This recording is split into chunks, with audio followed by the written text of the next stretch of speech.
We welcome, we welcome, oh, we welcome independence to Guyana. Everybody, jump and be merry. Oh, we welcome independence to Guyana. Thank you, Britain, for the years of colonial ruling. We now sing songs of praise to remember those happy birthdays. Independence has its purpose, which will not be a racial curse. We know there'll be ups and downs, but the natives will soon settle down. We welcome, oh we welcome, oh we welcome independence to Guyana. Yeah, yeah, yeah. Everybody, jump and be merry. So we welcome independence to Guyana. Oh, let's go now, come on.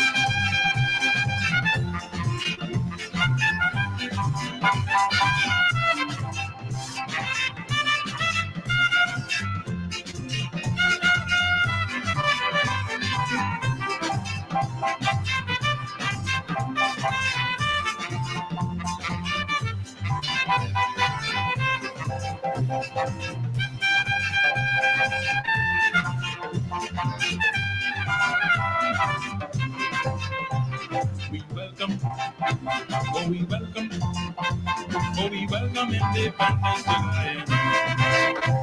Everybody, jump and be merry. So we welcome independence to Guyana. Hip hip hip, hooray! Hip hip hip, hooray! Hip hip hip, hooray! Oh we welcome, oh we welcome independence to Guyana. Everybody, jump and be merry. Oh, we welcome independence to Guyana. Oh, we welcome. Oh, we welcome. Oh, we welcome independence to Guyana. Everybody, jump and be merry. Oh, we welcome independence to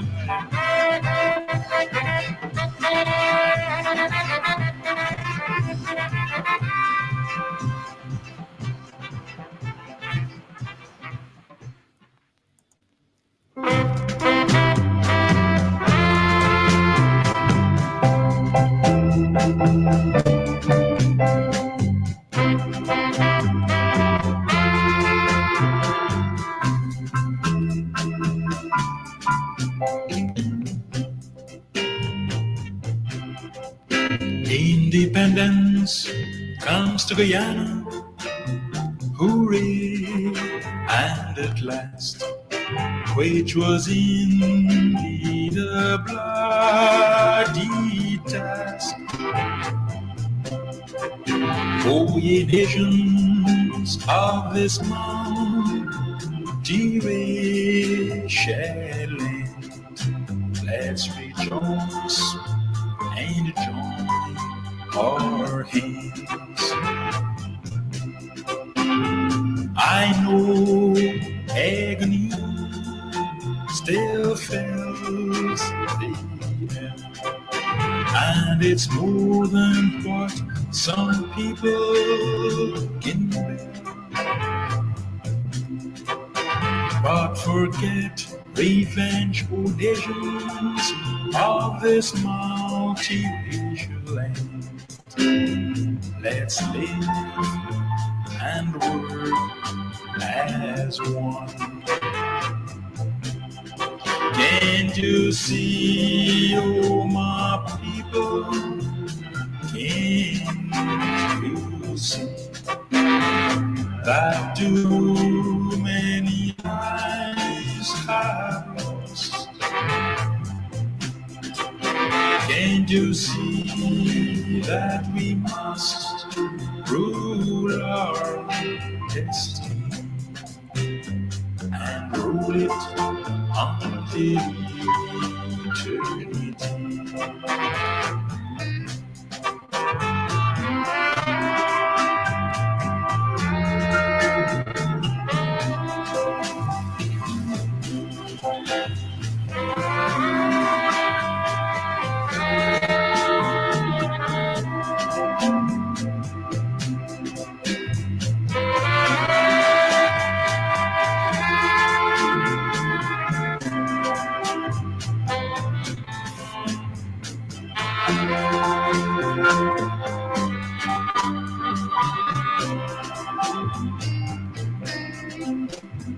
O nations of Guyana, come rest to your love.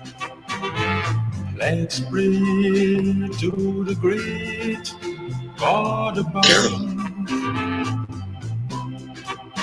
that He'll quickly wash away all your enmity, and incline the nations unity. Can't you see, oh my people? Can't you see that too many lives have lost? Can't you see that we must rule our destiny and do it until eternity?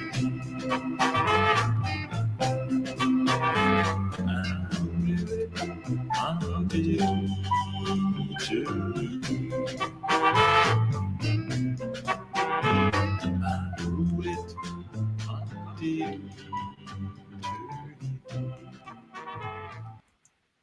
Oh yes, good evening. It's the official holiday. Our independence, of course, was yesterday, and we are, of course, celebrating the uh, the the holiday officially today. So happy independence. We can critique the independence as we do on a program like this. Our topic today is that the PPP is undermining our independence. Undermining our independence, but we are not giving up that independence. We are claiming it. We always, I am of the view always that we do not give up things. Christianity, for example, a religion that played a negative role in the onslaught against Black people around the world. They were very much part of the slave project. But we, Black people and brown people, we were able to rescue Christianity and give it its humanity. And so therefore, we're not giving it up. That is why we talk about the Black church and the Black religion. English language was the language that was used to oppress us, to enslave us, to colonize us. But we have turned that language into a language of resistance. The great writers of the 20th century and the 21st century, the exponents of the English language, have been Black people and brown people. And so we aren't giving it up. And as much as the PPP is undermining our independence, we're not giving up that independence. Good evening to you, wherever you're joining us from, whether it's in St. Kitts Nevis, as my brother Derek is, where Derek is coming from, wherever you are in the rest of the Caribbean, in North America, in South America, in Africa, in Europe. Good night, good evening to you, and welcome to Politics 101. It's a holiday night in Guyana, kind of a quiet day here in Guyana. I am coming to you from Guyana on the East Coast. It's a pleasant evening, and it's always good to be here with you. Good evening to my brother John C. Paul. I haven't seen you in quite a while, but you are always here on the program. Good evening to you, Gary Major. Michelle Joseph. Michelle, thanks. Good evening to you. Thanks for being Donna Joseph. All the Josephs are out tonight. Ian Harry, welcome to you all. To all my people in Buxton, welcome. I want to say a special welcome to Sir Dick. Sir Dick met me the other night. I think it was Saturday night. I was out there, and Sir Dick said, "Politics 101, West Indies cricket 101, and reggae and calypso 101." I said, "Sir Dick, you up?" He said, "Yes, I don't miss a beat." And to all of you in Buxton, thanks, of course. Thanks, of course. You're my people, as all of Guyana. You're all my people. But of course, you know, the neighbor string buried some way. And it buried there in Buxton. And I get a chorus sometime from them that you talk about all these other places and you don't talk about Buxton. And that is not true. I talk a lot about Buxton, but you know how the story go. Good evening. Happy Independence to all of you. And let's do a little bit more patriotism. Someone who is partly Buxtonian. He lived in Buxton for a long time. Hilton Hemedine. He was my, in those days we call it MC, the leader of the Altar Boys. The leader of the Altar Boys. He was my second. The first MC was Orwin Paul, when I became an altar boy in 1966, the year of our independence. Yes. In fact, I conform as an altar boy. I was an altar boy before I conformed. I was conformed the 2nd of December, 1967, but I became an altar boy in 1966. Orwin Paul was the MC, and then Orwin go away to America, and Hilton took over. And then Hilton moved on, and the next MC was Hamer, Kenneth Hamer. You know, everybody's big people now, you know, but that was almost 60 years ago. Hilton Hemedine, beautiful.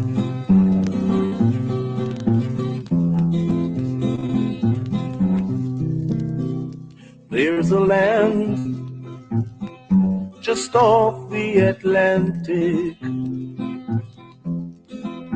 land of jungles, waterfalls, and sweet scenery, where poor people farm the lands and hunt the waters, and all live in peace and harmony. This is Guyana, beautiful Guyana. This is Guyana, beautiful Guyana. Diamond seekers go in the interior, pulling their creoles under the falls, singing sweet calypso as they heave on their way to dig up the diamond and the gold. Great kite-shaw tumbling to the river. How I love to see your foaming tide. I listen to the chirps of the cheerful kiskadee as they throw the yellow breast to the sky. Oh, Guyana, land where I was born. Oh, sweet land, shining in the sun. I could hear the monkey chatter up in a tree and the parrots singing this melody. Oh, Guyana, beautiful Guyana. Oh, Guyana, independent and free. Oh, Guyana, people farm the lands and hunt the waters, and all live in peace and harmony. This is Guyana,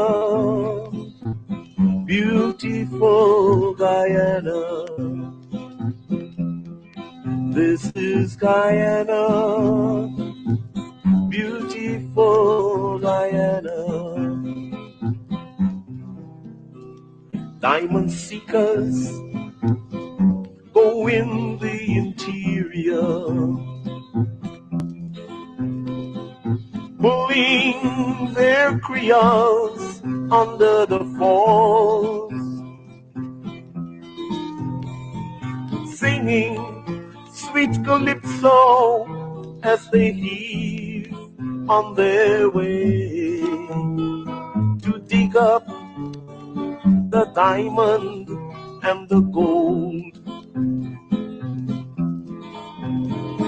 Great Kaicho, this is Guyana, beautiful Guyana. This is Guyana, beautiful Guyana. Diamond seekers go in the interior, pulling their creoles under the falls, singing sweet calypso as they heave on their way to dig up the diamond and the gold. Great Kaicho tumbling to the river, how I love to see your foaming tide. I listen to the chirps of that cheerful kiskadee as they throw the yellow breast to the sky. Oh, Guyana, land where I was born. Oh, sweet land, shining in the sun. I could hear the monkey chatter up in a tree, and the parrots singing this melody. Oh, Guyana, beautiful Guyana. Oh, Guyana, independent and free. Oh, Guyana, beautiful Guyana.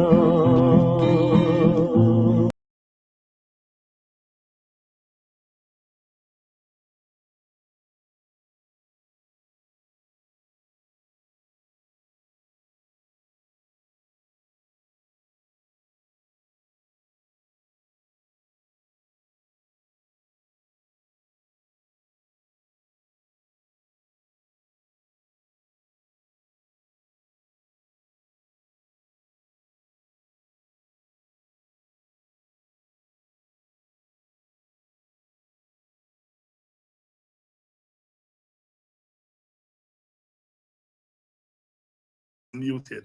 Hilton Hemedin coming in there. Oh my Guyana, always. Never that song never gets old. It's really as patriotic as they get. Beautiful voice, beautiful melody, invoking all the emotions of our Guyanese-ness. And we came in earlier with the voice of Terry Nelson, the Halagala man from BV, Better for Wacton, the station there, the East Coast television station there, HGTV. It's his thing, but we came in, we welcome independence to Guyana. That was the independence tune. Independence tune back in 1966. They were tramping down the road. A small boy, you had to stay in the corner and watch the big people tramp. They used to call it in those days. Welcome. It's 58 years since 1966. It's a long time by the standards, the lifespan of human beings, almost a lifespan. But in terms of nations, we are still a relatively young nation. We are still a relatively young nation. We were expecting to be joined by Lincoln Lewis earlier. We are expecting to be joined by Lincoln Lewis later, earlier. So we are going to be doing it tonight. Our topic tonight is, of course, the PPP's undermining our independence. It's undermining our independence. And but it's our independence and we should not give it away. We should not give it away. Good evening to all of you who are joining us, whether you're joining us from London, England, further afield in Europe. You're joining us from North America, whether it's Canada or the United States of America, wherever you are. In our Caribbean, St. Kitts Nevis, in Antigua and Barbuda, Grenada, St. Lucia, St. Vincent, Trinidad and Tobago. I know many of you are joining us from Barbados. Bim. Lord, well. Territorial story going on, eh? Territorial story going on, eh? Hey,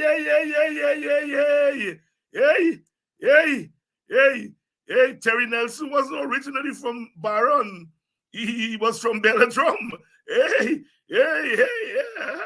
No, Dr. Hines, he's from El Dorado, Belladrum. I love it. You all see what I'm talking about. The neighbors been buried somewhere. And that's the diversity, the unity and diversity that makes us such a wonderful society. You don't make that mistake. You don't call a Belladrum man a BV man. He never string berry in El Dorado, Belladrum. Thanks very much, Junior. Thanks very much, Courtney Saul. Well, as the Saul is Belladrum. Since you're Saul, Belladrum, you know. Thank you all. Thank you all for making me put my mouth right. You see, I know he is a BV man. The death is announced of Banga Mary. The old timers would know that. Yes, he was a pioneer in really music, broadcasting. Somebody is asking here, does anyone remember Welcome Independence to Guyana? I do not recall who sang it. Was it Terry Nelson? Yes, Morna. It's Terry Nelson. Halagala man, a Bobishan from the wonderful village of El Dorado, Belladrum. Welcome to all the Belladrummers. Welcome to all the West Bobishans. My favorite place in Guyana. I don't hide it. I love Buxton. I love the East Coast. I will go to war anytime for boxing, but when the African spirit moves in me, you know, it's West Bobbies. When I got there, you know, the African drum beaters come out, you know. Sacred, sacred ground, sacred ground, sacred ground, sacred ground. Good evening to all of you all from West Bobbies. It's getting close to emancipation, and certainly I will be spending some time on West Coast Bobbies. West Coast Bobbies. So I will be coming there. I think Weldad had the first jump on my time, and so I will be there on West Bobbies. I usually spend Emancipation Day in Belladrum. Well, for the last 2 years, I've been spending Emancipation Day in Belladrum. I think Weldad is going to want me there on Emancipation. If I don't, I can't remember, but I think I made a deal because Buxton, I don't leave Buxton on the 31st. On the 31st of July, you know, Buxton, we have our big story at the line top. You know, Hope Town I got a soiree the same night, but we got we own Buxton soiree, and so I usually don't leave Buxton on that day. But I think the well that people have arrange um, the timing. So I think I'll be spending some time there on the 31st in West Bobis, and most likely will be coming back on the 1st. No sweat. Like I said, when the African drumbeat, or when I call to West Bobis, the African drumbeat just come out in me, you know, in a way that it don't come out anywhere else. I haven't gone down the creek yet. I haven't gone down Kanji Creek yet. But you know Kanji story. Kanji water go swallow me, mama, mama. Kanji water go swallow me, mama, mama. Since I was a little boy here, them people Kanji water go swallow me, mama. Hey, yeah, I always hear the Kanji water story. Kanji water story, and I've got to go down. I hear they got plenty hinds in Barakara, and my family hinds come from New Amsterdam via Kanji. Via Kanji. Clayton Hines, if you're listening, you're supposed to carry me down there a long time. This time you have to camp because I understand I got plenty family down there, and I had to go. Good evening to all of you. Bobishan coming on. Bobishan is going to keep in my company tonight. None other than the General Secretary of the Guyana Trade Union Congress, Mr. Lincoln Lewis. I think he's backstage now. So we're going to get going. Good evening to you, Courtney Saul. Yes, well, the Sauls, you know, the Sauls. I haven't heard that word in a long time. Tramping, yes. Aye, Sherilyn Williams, yes. Tramping. Well, they're like, what, now they're doing the Trinidad thing when you know, they're tramping on the road or whatever name they call it now and so on and you thing, you know. But yes, tramping in we time. You see, I remember Independence Day when they're tramping there in my village and all the villages.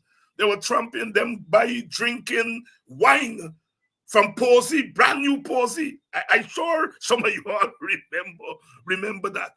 Independence still must mean something to all of us. To all of us. To all of us. Terry Nelson, originally from Belladrum, El Dorado.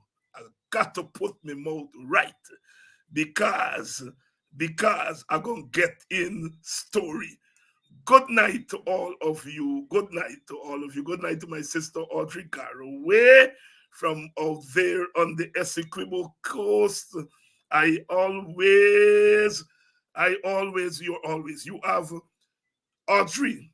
You're one of the persons who got the copyright to Politics 101. You've been here from day one and never miss. And you don't get sick, Audrey. You don't get sick. Lad. Good evening to you, Marcel and Gail and Henry Fordyce and Anne-Marie Selby, Cyril Walker. Terry Nelson Fraser was an icon in African folklore. He popularized kwekwe and other African songs. On the money, on the money, on the money, on the money, on the money, Cyril. And this is the place to be.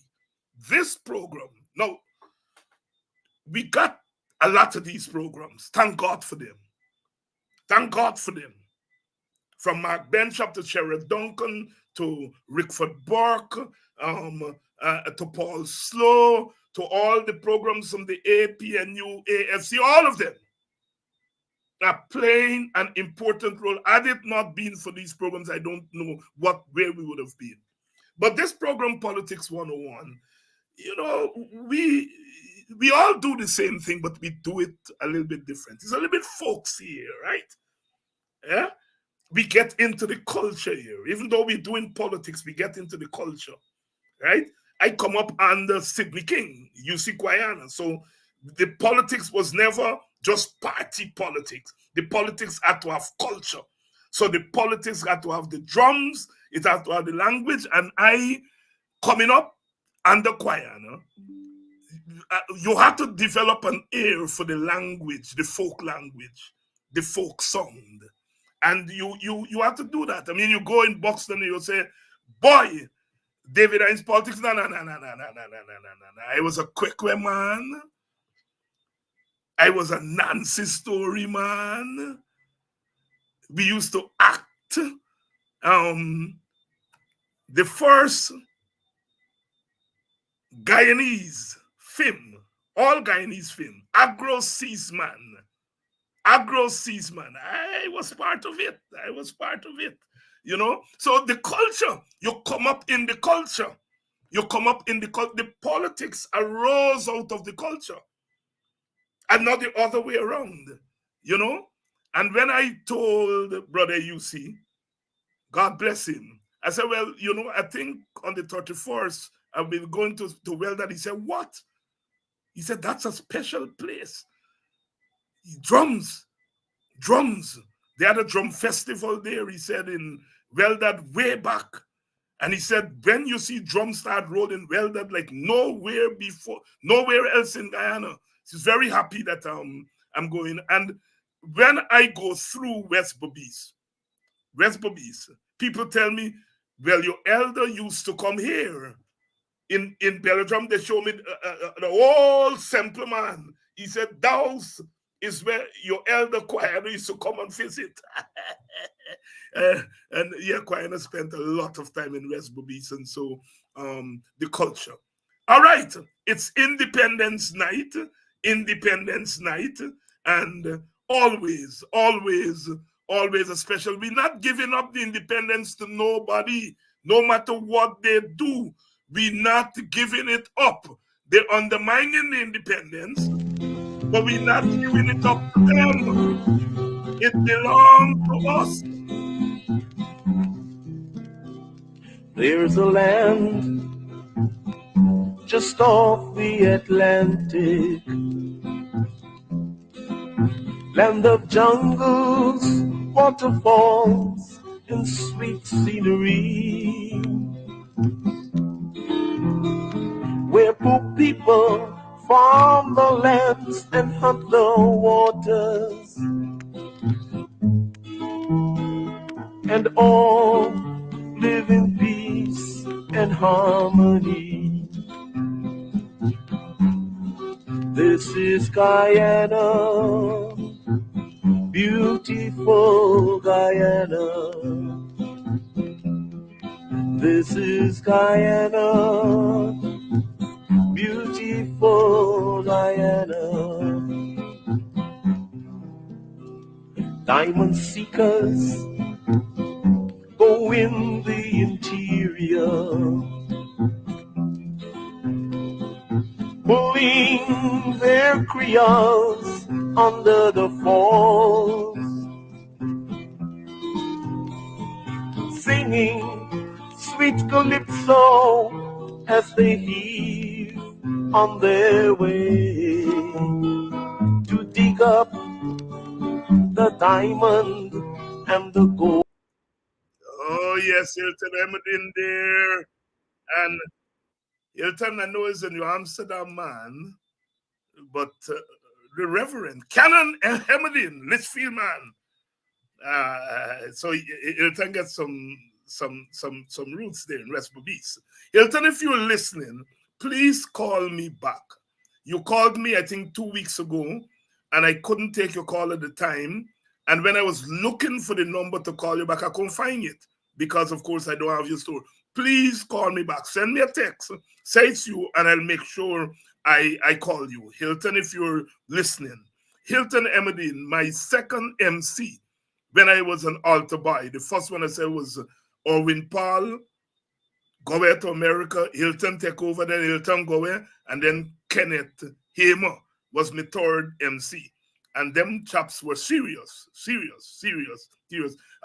Donna, I like it. Blessings to you, Honorable Dr. Hines. I love that. I'm going to take it anytime. Hey, when you, the short tail by come, barefoot, come from boxing line tap and thing, you never imagine anybody will call you honorable. And I will take it. Whether I deserve it or not, I'm taking it. Ivor, Ithaca, I had wonderful times. We had a quick group called Tutashinda. It was led by Kwame Apata. And Kwame had a little mini minor. About 12, 13 that we used to pack up in there would be drums and everything. And you see, when we land in Ithaca, oh, Jesus Christ. Oh, Lord, I just forget Ithaca. Because it's very rough up on the bank. But Ithaca is a hell of a place. It's one of the places I have to visit. I haven't been there in a few years. But Ivor, wonderful times at Ithaca. Ithaca, firish. Them place them there. When you dance quick, so the African drum in your foot, the African, and when you see them people that take off, you think it's Africa self. Of course, Ithaca, a wonderful place. Good evening to all the people at Ithaca. Some of you old timers remember the biggest drum festival was Sanford, the other side of the river. Sanford, the biggest drum festival, Askria. And in those days, you used to get drum festival. Good evening to all of you all. Now, I don't like story. Water wash a river. Hey, water wash a river. Who this Nathan Fraser? Well, the Fraser is West Bobby's people. Hey, water wash a river. Hey. I don't like getting story, especially with Bobishan. So let me bring this Bobishan and I want you to know I get family at number 28. I want you to know Manny James at number 28 is my family. So if you knock me tonight, me get people who represent me. Good evening, Mr. Lewis.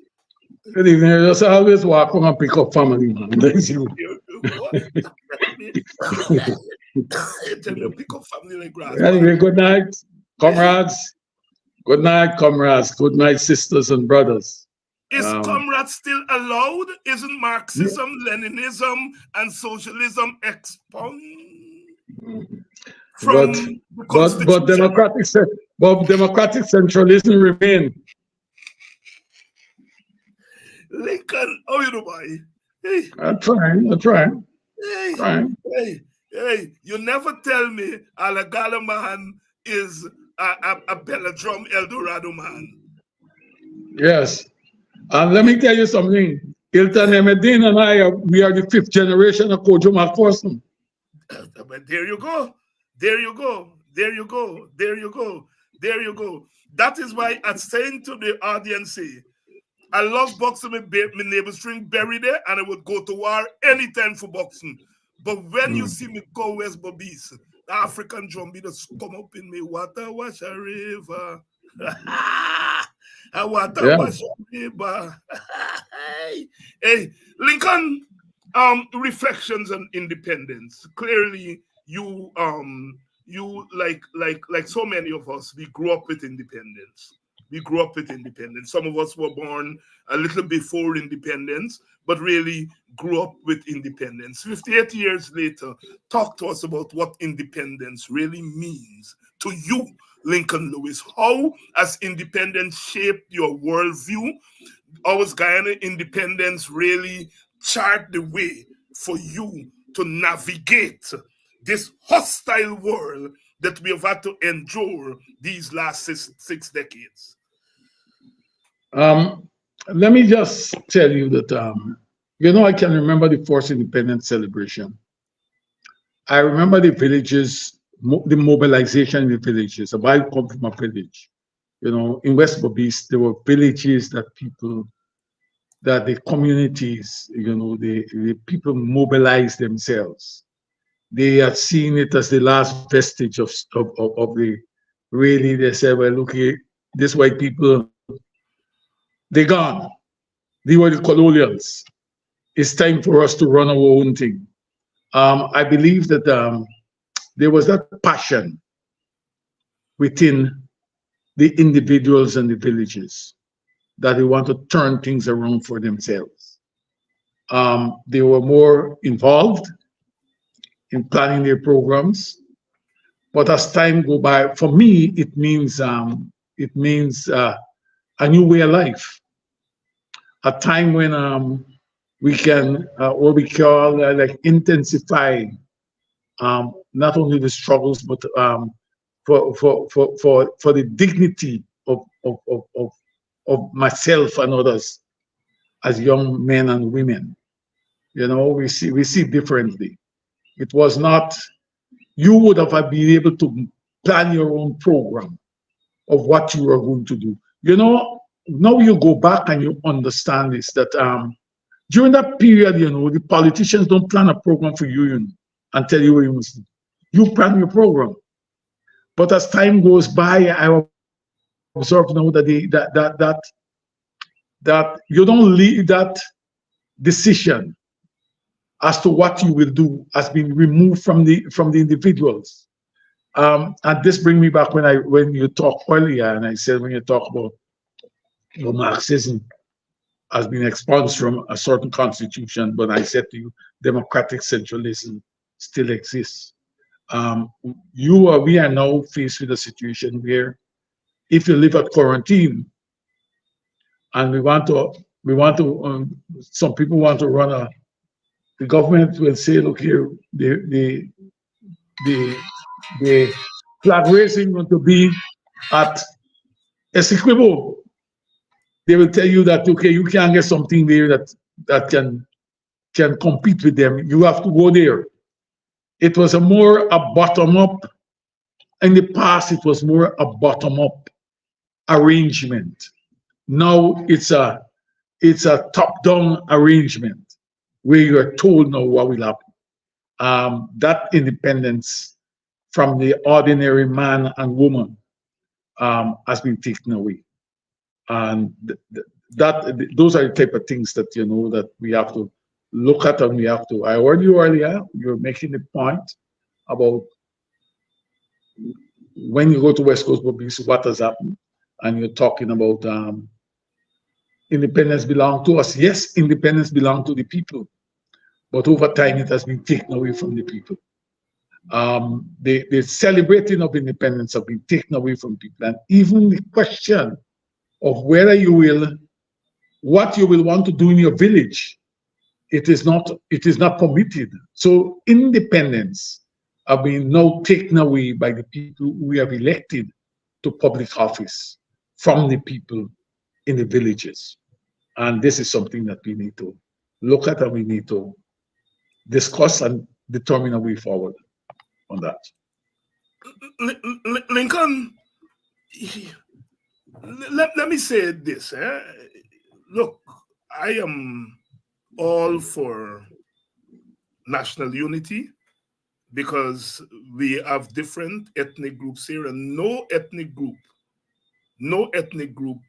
has any monopoly on our independence.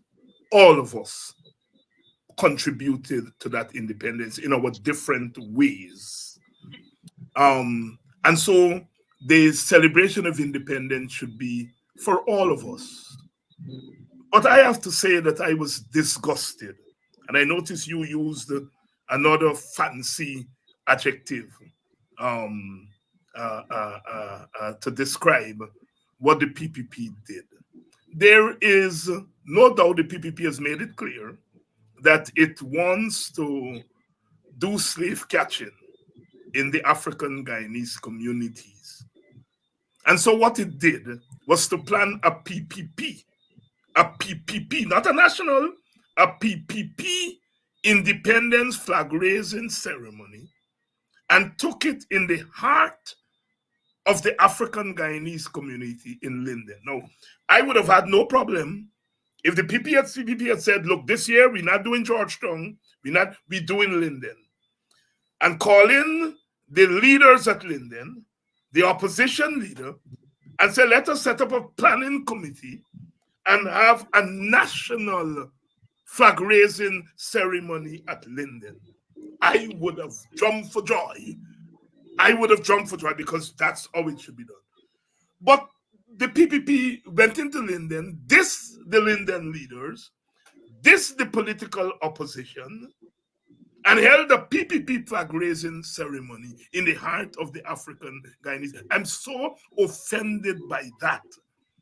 But people will say, every day the PPP offends us. But this time, I think they've sought to drive the dagger deeper. And Lincoln, you had something to say this weekend about that. Share it with us.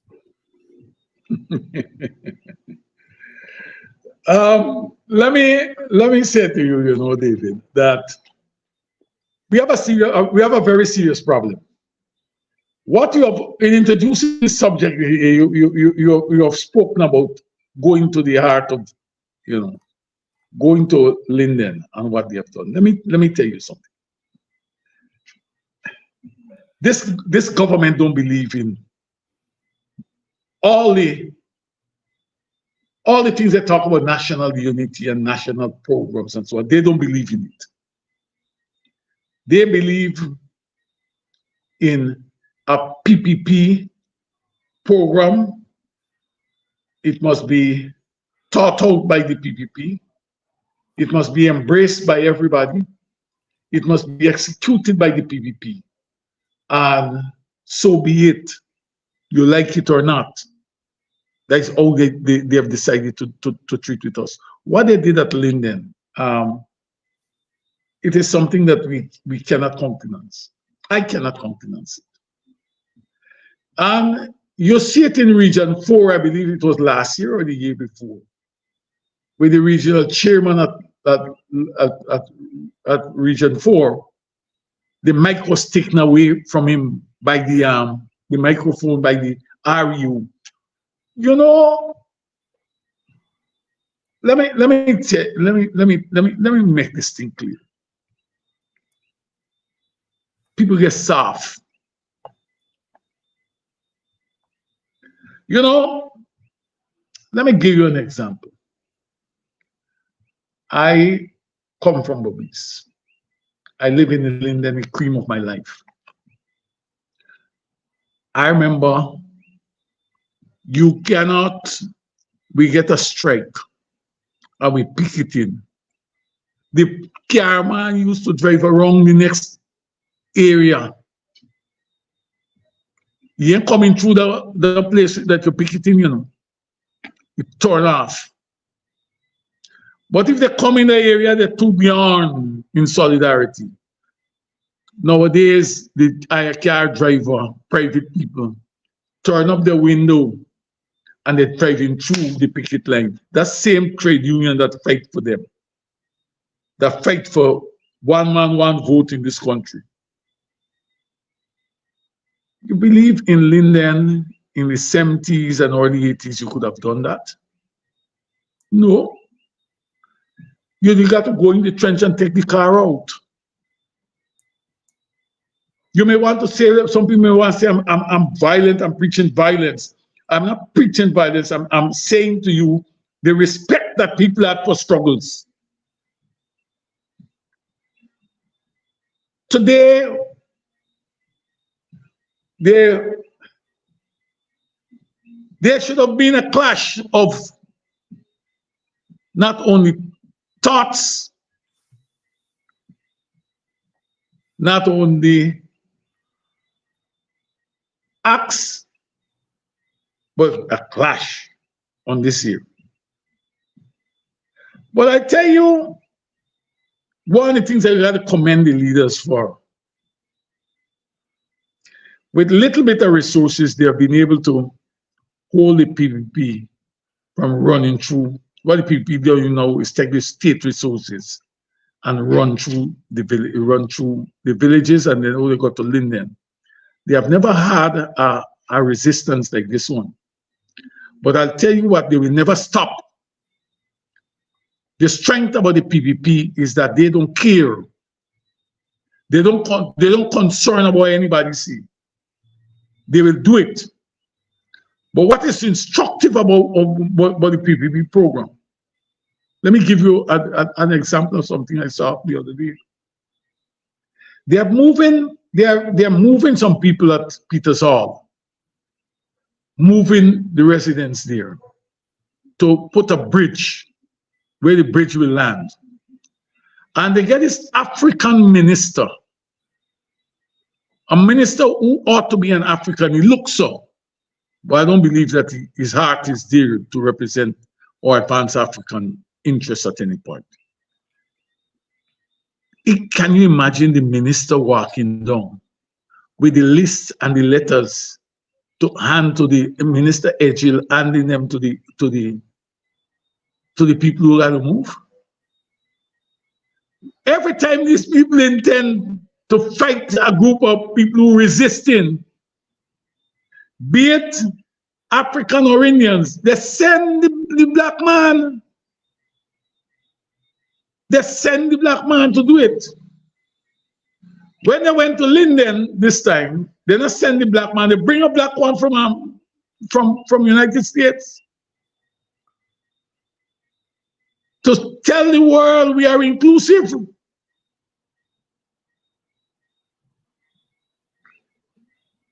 That is how these people say, and this is what we call the disrespect for the African man by the PPP.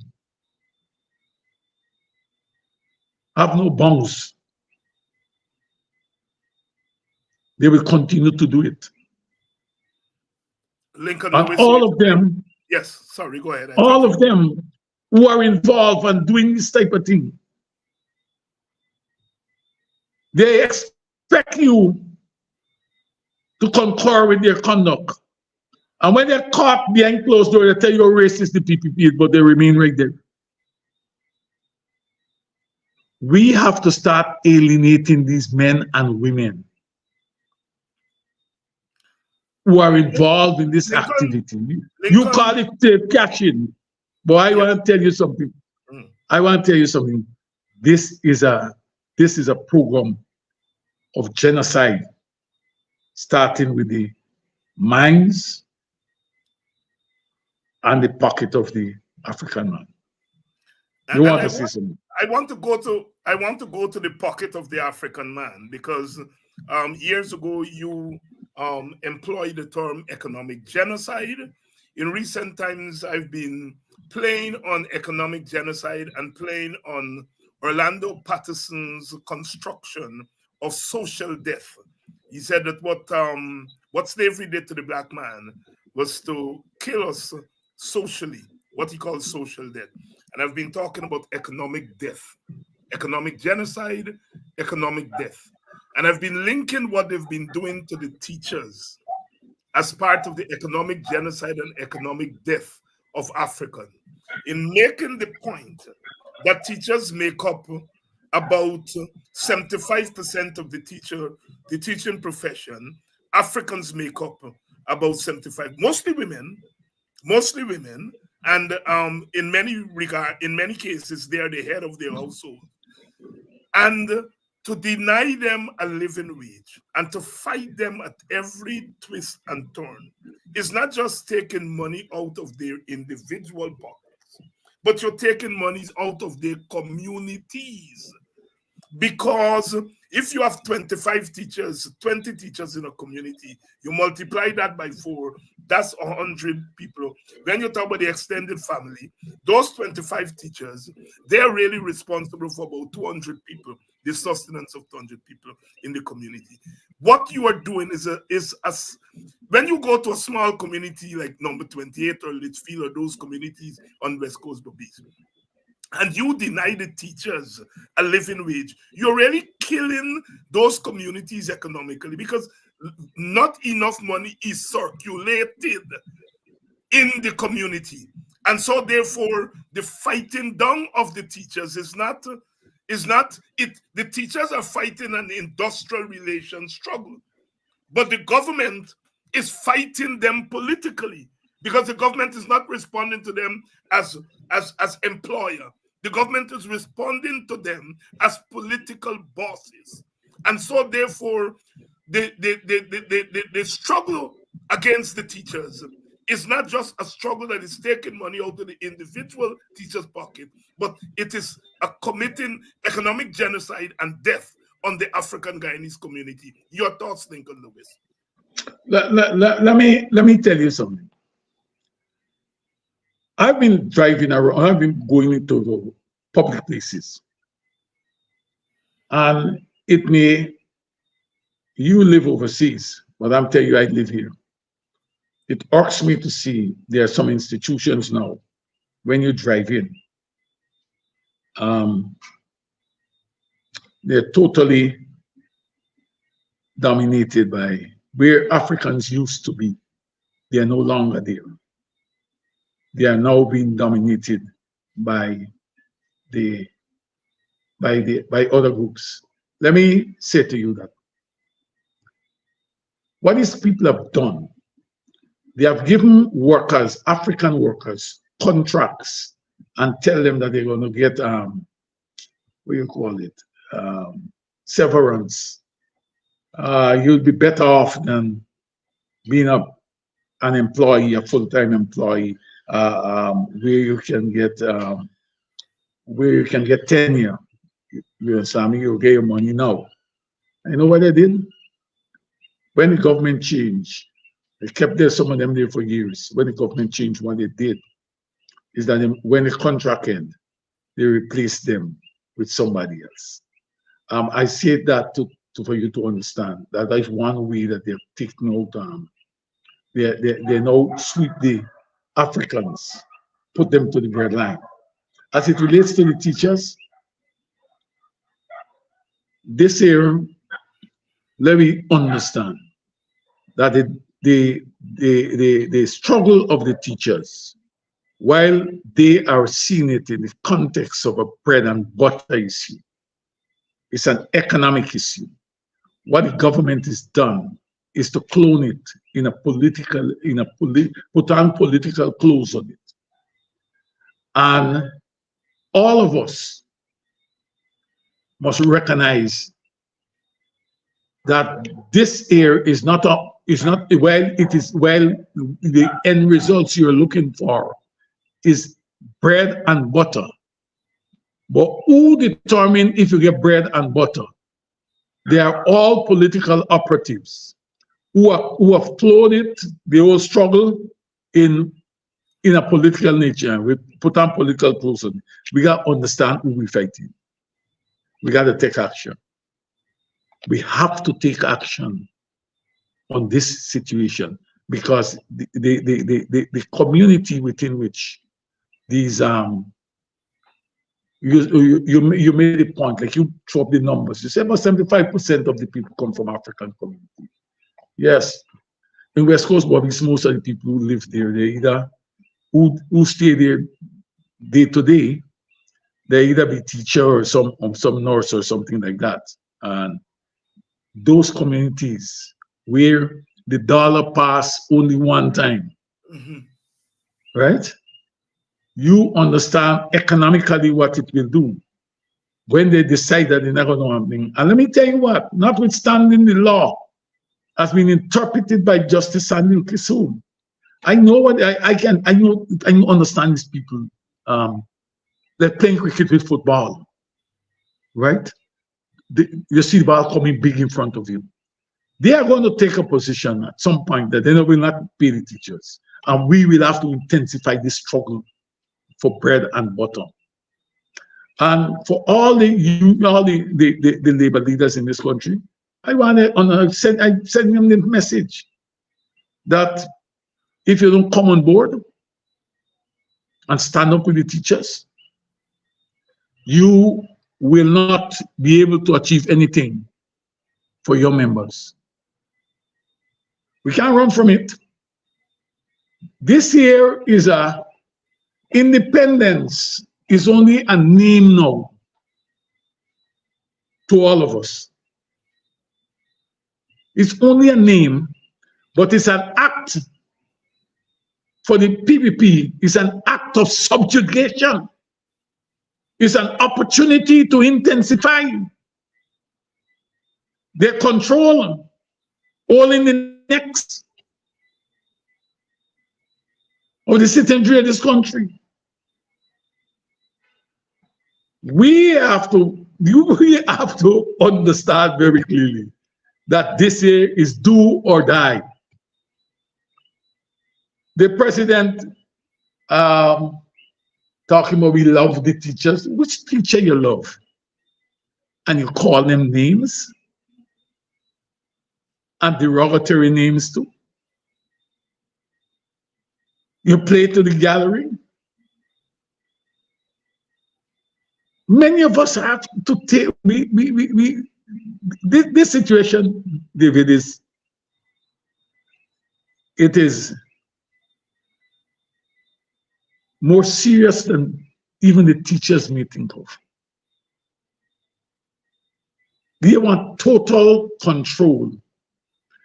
We are talking about independence that don't exist any longer for you to even think. These people carry 87 buses to Linden, you know. Yep. It's an 87 buses. Invasion. Right? And you know where the money comes from is state money, the thing, and then they give them a small piece going. Right? Think about what they did. Think what they're doing. And you ask, and the teachers ask for $1 more, and you telling them must wait down the road. Let me tell you something. We get some politicians in this country. What they need to understand, the president of the country can't be going around and telling people, wait for 2027 to get an increase. What will happen with me from now to 2027? The leader of the opposition can't tell me can't be telling me wait until you get into government. Right? Then you don't know when you're going to get into government as the executive. So those who, like the opposition that has about half of this country supports the opposition. The electoral results have shown that half of this country. I think strongly that action got to be taken on this government. We have to take action. Every progressive force in this country requires holding hands. And let me tell you, David, let me tell you something. I don't believe in the notion where some people believe that entertaining fact that if you go on the road, you're going to shoot them. The teachers on the road went on the road for more days and nobody threw tear gas on them. Right? They're back on the road again and nobody threw tear gas on them. Right? Till for shoot them. I am saying to you that if we examine struggles that we have had, examine struggles and the results that we saw. You earlier said that you get politics 101, you get Sherrod Duncan, Mosley, you get Ben Scott, you get all of you. And if you hadn't these outlets, what would have happened? You know, in 1999, when the government, the PPP government turned the state guns on the workers at John Finance Wharf, you hadn't an online radio, right? You hadn't that. So now, where you have all these cameras and all kind of thing, it makes it more difficult for them to turn guns on people. We got to understand, we got to examine the path that we have traveled, how we get here, and how we're going to move from here. We got to fight. Power gives up nothing without a struggle. They're telling the opposition that they're going to talk to the opposition, and the opposition just complaining. Get out. Let me tell you wow. Every time the PPP walk around, you know what they said? And you go international, they said, but we voted, everybody voted in parliament. You had a chance. We vote, and this is what parliament come out with. Then I said, PPP, you know what, you know? They say, no, it's parliament. These are the results of parliament. Why can this parliament, why can this opposition don't go to parliament and go to the road and pick it every day, right? Even if they pick it 2 times a week, Granger used to pick it every Friday in front of the office of the president, demanding that we have election and we get it, right? I'm saying to you that we have to, and the strength of the trade union, some people may tell you, we ask you, what the trade union doing? The trade union success is always dependent on a strong political ally. Right now is the trade union with 11%. The trade union with 11%, organized labor with 11% of the population that is carrying the struggle outside here. The opposition get 50% and they're doing nothing. So I want to call tonight on everybody, the opposition, everybody. We got to come on board. We got to lock arms. We got to hold hands, and we got to fight to change this level of this PPP that decide that they are going to, from Freedom House, direct what happens in every nook and cranny, in every village, even in the strongholds of the opposition. They decide, like what they did last weekend, they decided that they will not talk with the opposition. They will not go into the area. They will disregard their leaders. We have to start, and I suggest that the opposition start by don't go into that National Assembly. What you're doing is giving credence to what the PPP is doing. There are ways and means of doing it. They can't throw you out. PPP did it during the PNC time. A lot of people don't realize that. After the 1973 election, the PPP spent 2 years out of parliament. They did not go into parliament. And let me tell you what, David, when they go into parliament, one of the deal was all the parliamentarians be paid retroactive. Retroactively, yes. Right? Retroactively to the time that parliament came. You know, and recognition of GAU was one of the conditions under which they went back. A number of things, man. I want to tell you something. You know, we cannot. These guys, we gotta be guided by the history, and we have the strength. We just have to develop the plan and execute the program. Same way Lincoln, as all the people as a program Lincoln, for let's it. get back to the trade unions for a minute, yeah, because, and I want to remind you of a history that you know very well. Mhm. During the struggle against Burnham PNC, they developed in the 1970s what was known as the four unions: GAU, Yeah. NASI, CCW, UGSA, which is now UGW. Mm. Later on in the 1980s, became the sixth union, the PSU. Seven union.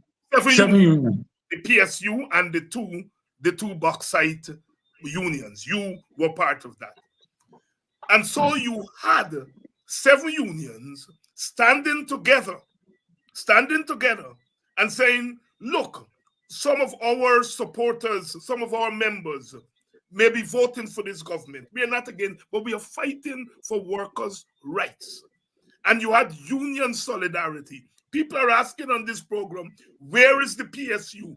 Where are the university unions? Where are the other unions in the GTUC? Is it not time for people to throw off this nonsense about industrial relations and recognize that we're in a political battle? And the unions, in any case, Caribbean unions, our political unions have always been. As you said earlier, the people who are in the forefront of the fight for one man, one vote were the trade unions. It was the trade unions in the 1930s that held the last lashes against colonialism, what they call the 1930s riots. What are the trade unions in the TUC individually and collectively doing at a time when the government is fighting them politically? Why only the teachers are out there? Talk to me. I want to tell you this. Audience, that's what my audience David Hines. We deal David with Hines. the opposition. David Hines. Was there, he's coming back, and we'll deal David with them. Hines. We want to know what David the trade Hines. unions are doing. David Hines. Let me tell you something. We are weaker now as a people than we were in the 70s and the 80s, and even early 90s. Let me tell you this. I was organizing secretary of the Ghana Trade Union Congress in 1984, 86. Yes, Yes, 84, yeah. right, yes, I remember. Yeah. I remember. Let me point out to you. The 17 unions took a position that they will not participate. George Daniels was the president of the PSU and the TUC. Of the PSU and the TUC. That they will not participate, and they will go to Coffee Square and run their own media rally. And the 7 unions decided that they're going to go to National Park. National Park. And we I went. I was there as a little boy, but I want to tell you something. We hadn't the resources as a TUC to do it. Right. But the WPA, let me tell you what happened. Yes. The WPA had an office in Tiger Bay. Yes. Okay? We went in the WPA offered, and we went in and we print all the flyers. The WPA had a tapir. A tapir. Yes, a green tapir. Yes, and we get the WPA party, and we get what I want to point out to you, that we have had an ally. The PPP was there too. We had another ally. We had allies to fight at the political front. That's all I want to say about the politics of it, right? I get you. We had allies, right? Let me tell you what has happened over the years. In the trade unions and industrial division has removed from custom and practice to laws, right? You have all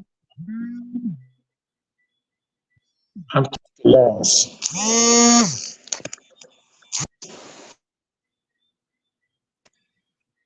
Laws. And you see, the PPP under Jack View has been very crafty to do some things. You know, I tell our people, don't worry with them guys who write in and opposing things that we're doing. All that you need as a family is a car and a house, and a lot of people buy into that notion. Yeah. A car and a house, right? So we are at the point now where responses from members is somewhat lukewarm in some areas. But I'm not saying that notwithstanding those lukewarm responses, that nothing can be done. Let me show you.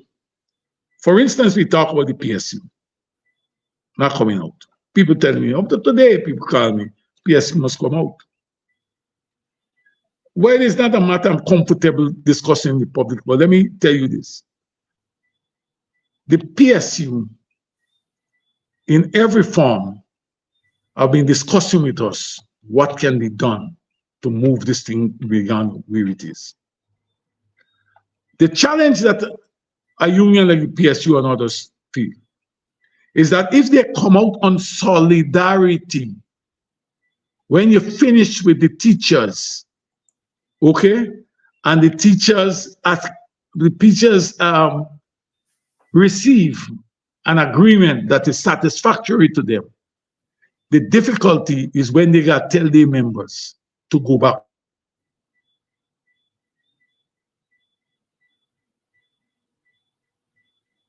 We've lost your song, Lincoln.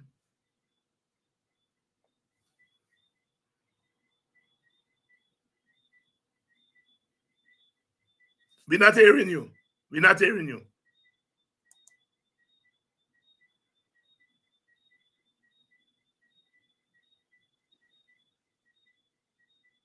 We've lost the song there from Lincoln. You're hearing me now, right? Yes, we're hearing you now. We're hearing you now. All right, good. Let me just backtrack.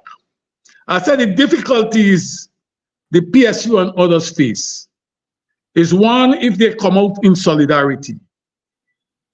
The GTU strike a bargain with the employer, and the GTU to call for a resumption, and the members go back in. The difficulty is that the unions will face is to say to them, their members, where you going back, where you call me out, where you're sending me back with. That's one. But I'm saying to you that notwithstanding that, avenue has to be found to make this thing or cause this thing to be of such a nature that everybody gets something. Everybody come out and everybody gets something good. So it is not something that we have.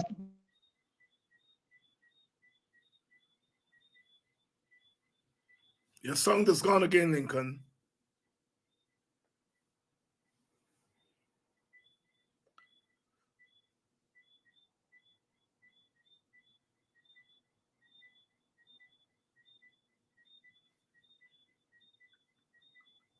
Lincoln Lewis seem to be having some problem with the audio there. Seem to be having some difficulty with its audio, but he was making the point because in the 1970s and 80s, you had 7 unions that acted independently of the others, but the unions were able to go to the political parties. I remember well being in the WPA, and we printed all the flyers for them. We put our vehicle at the disposal of them. We, came up with a chance for the May Day rally. And Lincoln is making the point. I mean, he doesn't want to get into it for obvious reasons, but there needs to be more of a solidarity between the trade unions, which are relatively weak. I understand. The trade unions of today are not the same trade unions of the 1980s and 1970s and so forth.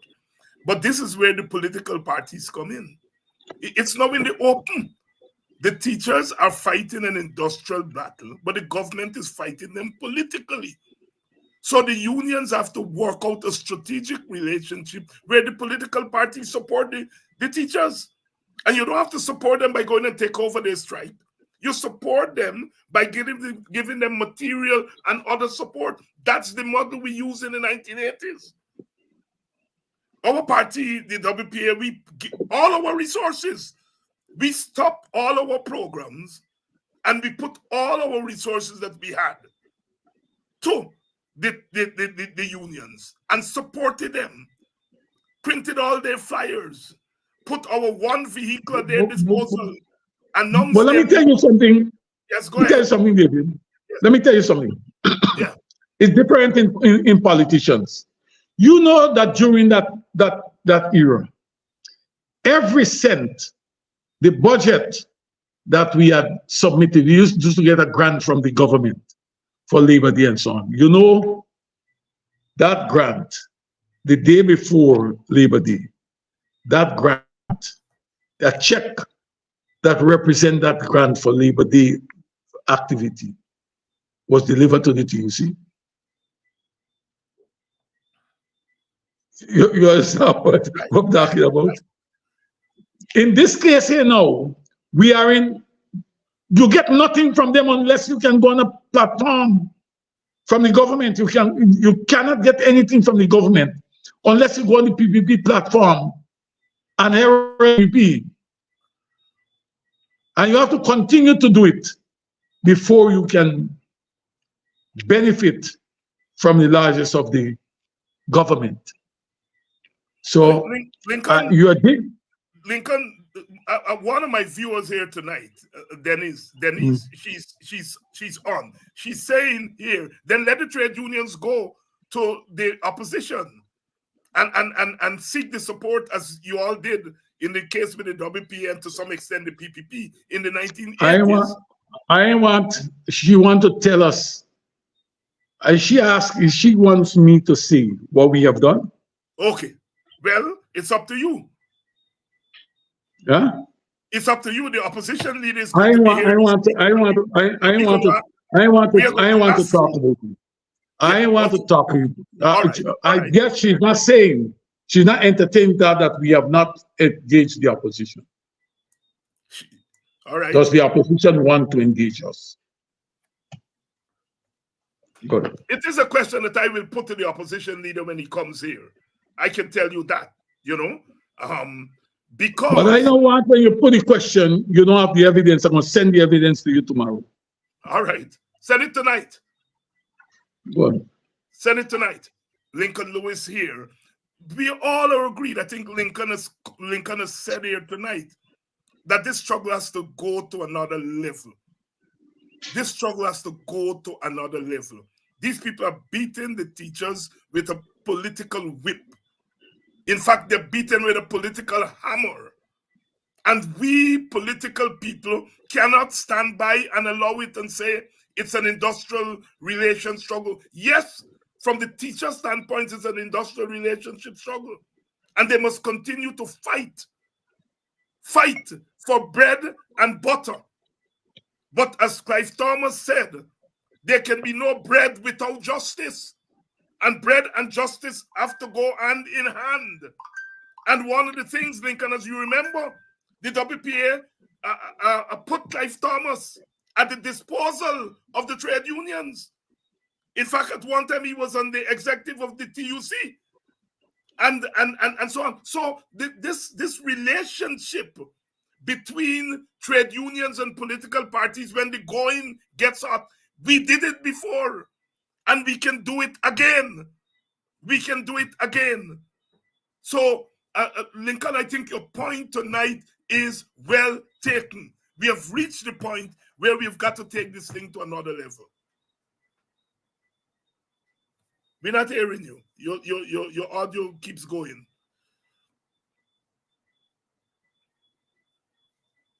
Are you hearing me? Yes, I'm hearing you now. Let me point out to you. I have looked, notwithstanding, in the 70s when I come into the early 80s when I come into the movement. You could have looked.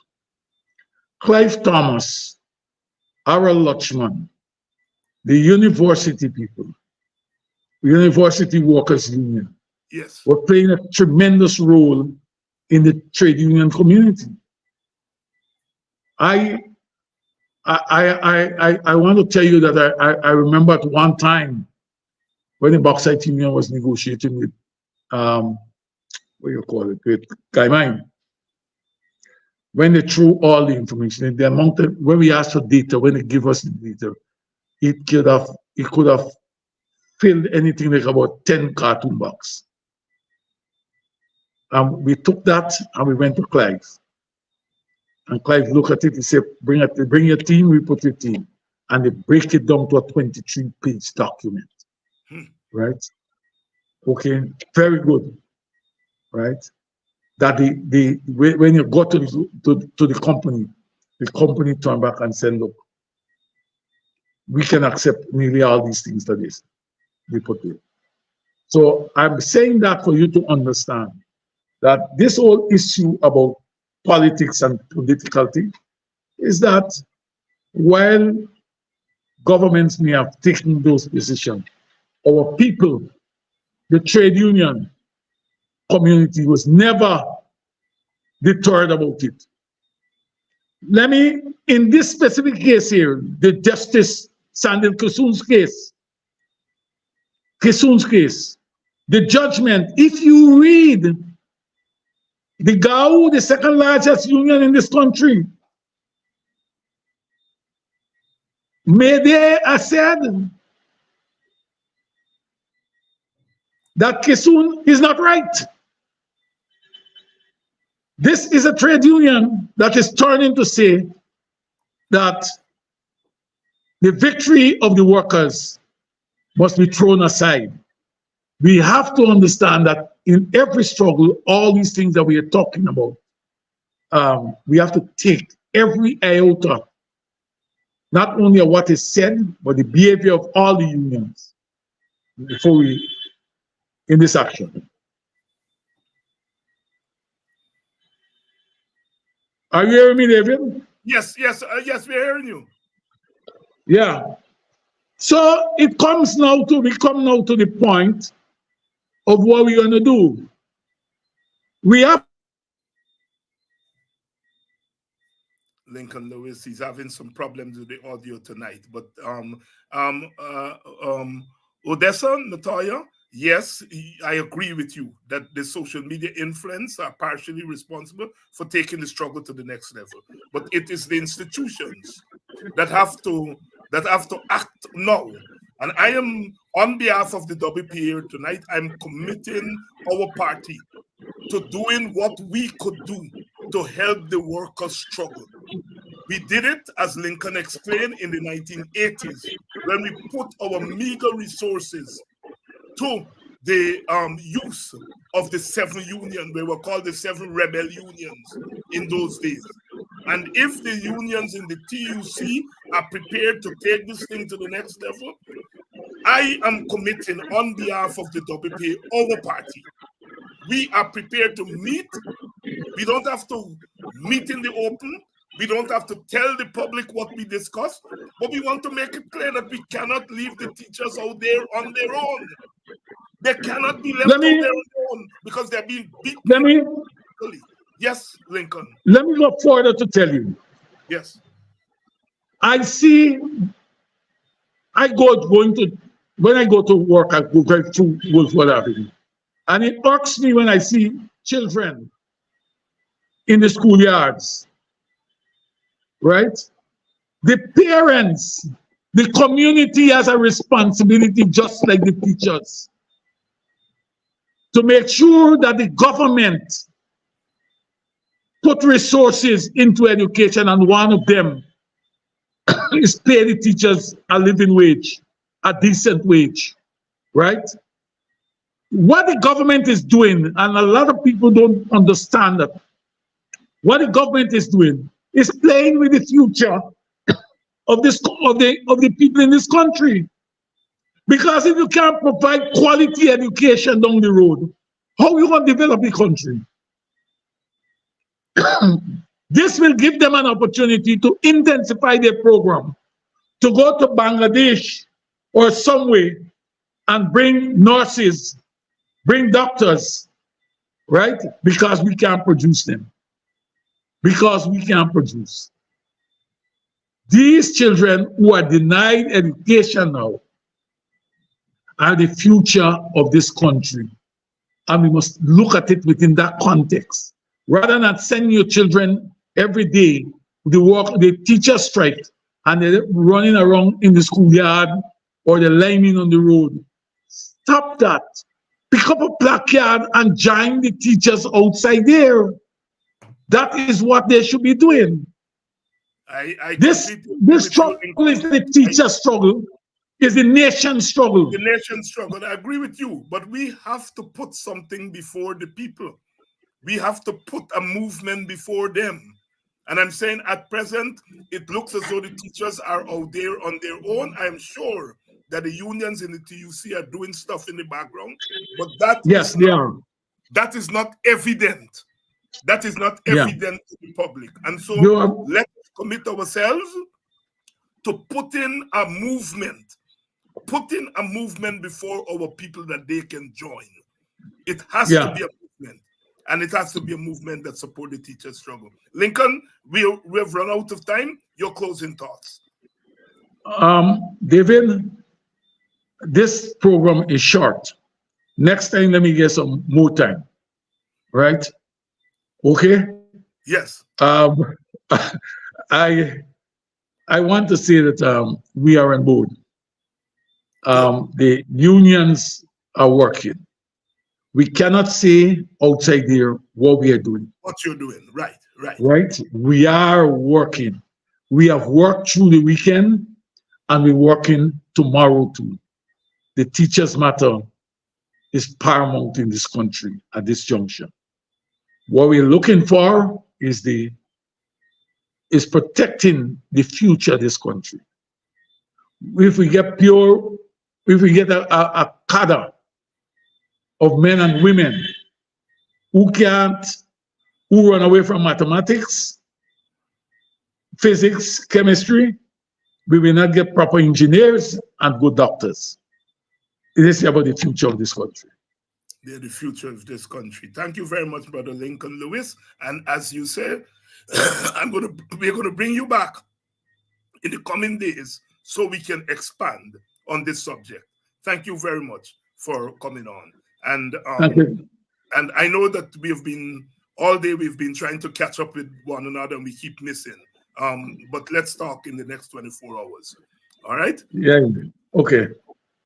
Brother Lincoln Lewis there. And I want to say, look, the least that we can do between the trade unions in the TUC and the political opposition, we need to call a one-day general strike to begin with. A one-day general strike to begin with. As they say, test the waters. And if we call a one-day general strike and we get 50% of the public servants to come, the teachers are already there. If we call a one-day general strike to serve notice to this government, it cannot be business as usual. To begin with, we need a 1 or a 2 day, but a one-day general strike. A general strike that is supported by all the public service unions. And the political opposition needs to give material and political support, not take over the struggle. And I am committing my party, our party, the WPA tonight.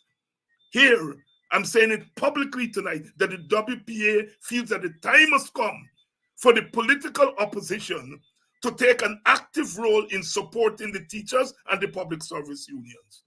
Not to take over the business, but to give them the political support, because the government is fighting them politically.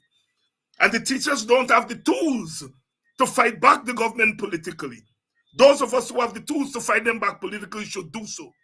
And we are saying a one-day general strike of the public servants, a one-day public servants general strike is in order. And this should be done in a matter of days, not weeks and months, in a matter of days. I want to thank you all so much. For staying with us tonight. And I'm expecting the opposition leader tomorrow night. Lincoln is going to be back. I'm trying to schedule the other two contenders in the PNC leadership race, Mr. Roysdale Ford and Miss Amanda Walton. And we're going to have them here on this program. And the hard questions that you all have been asking of Lincoln here tonight, and I like it. They have to have hard questions. And Denise Collis, I'm so glad that you have been here tonight along with others, pushing the envelope. Because the time has come, the teachers cannot be left there on their own. They're being beaten left, right, and center. And the only way the beating can stop is if we start to beat back the government. Thank you very much. I'm going to see you all tomorrow night.